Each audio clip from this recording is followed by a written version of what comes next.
my preference would be to apply X-King hanging top to bottom against the wall. In this case, it's nice if you have help to keep the strip away from the wall.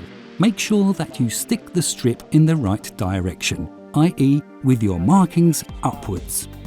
Afterwards, remove all air under X-King with the spatula.